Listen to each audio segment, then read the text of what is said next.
নমস্কার বন্ধুরা, আমি সুপর্ণা নিয়ে এসেছি একটা স্পাইসি চিকেন কারির রেসিপি।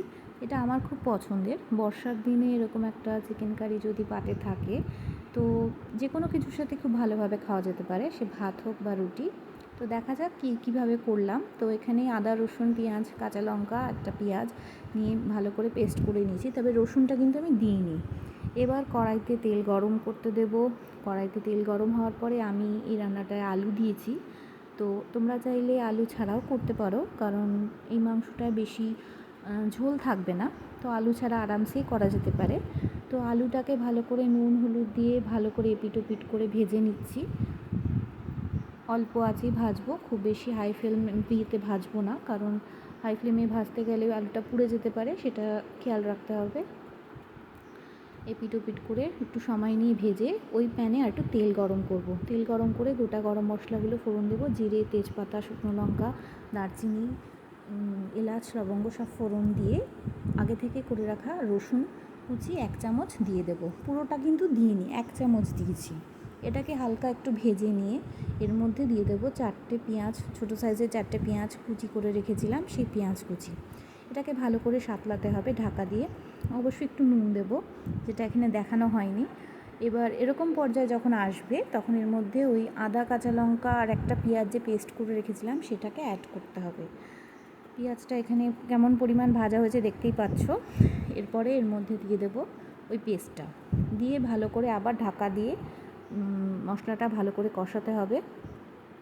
মশলা থেকে তেল বেরিয়ে আসলে পরে দিয়ে দেবো বাকি রসুন কুচিটা, দিয়ে এটাকেও ভালো করে ঢাকা দিয়ে কষাতে হবে, কারণ রসুনের গন্ধটা যাতে চলে যায়, উগ্র গন্ধ না থাকে। তারপরে এরকম পর্যায়ে আমি দিয়ে দেবো 2টো টমেটো বাটা। 2টো টমেটোকে পেস্ট করে নিয়েছিলাম, সেটাকে ভালো করে মশলার সাথে অ্যাড করলাম।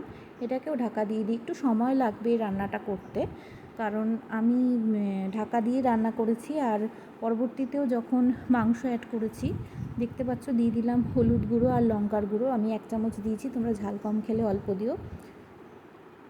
এবার এটাকে ভালো করে মিশিয়ে নেব।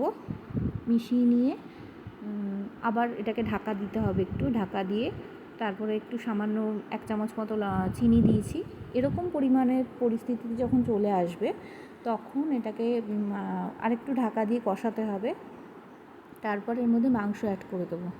মাংসটা অ্যাড করার পর ঢাকা দিয়ে মাংস মশলার সাথে সাঁতলাতে হবে। অল্প সাঁতলানো হলে পরে আলুগুলো দিয়ে দেব, কারণ এই রান্নাটায় আমি কোনো জল ব্যবহার করছি না।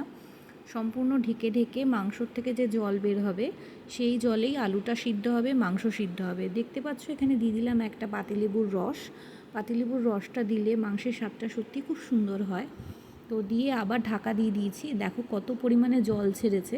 এটা এখানেই কমপ্লিট হয়নি, এটাকে আবার ঢেকে দিতে হবে কিছুক্ষণের জন্য। ঢেকে দিয়ে দেখো এবার কতটা পরিমাণে জল বেরিয়েছে। এইভাবে মাংসটা কষিয়ে কষিয়ে সিদ্ধ করতে হবে। আমি দেখে নিচ্ছিলাম যে আলুটা সিদ্ধ হয়েছে কি না, এই জলেই আলু সিদ্ধ হবে। আর যতক্ষণ না আলু সিদ্ধ হচ্ছে মাংসটাকে ঢাকা দিয়ে মিডিয়াম আঁচে রেখে ভালো করে কষাতে হবে। কষিয়ে রান্না করলে সেই রান্নার স্বাদ অবশ্যই সুন্দর হয়। এখানে দেখো আমার আলুগুলো সিদ্ধ হয়ে গেছে, তাও আমি অল্প সময়ের জন্য একটু ঢাকা দিলাম। এবার হয়ে গেছে, ফাইনালি নামিয়ে নিয়েছি। এখন এই চিকেনটা সার্ভ করার জন্য একদম রেডি। তো কেমন লাগলো অবশ্যই জানিও, যদি ভালো লাগে লাইক কমেন্ট করো। দেখা হচ্ছে নেক্সট ভিডিওতে, ততক্ষণের জন্য বাই।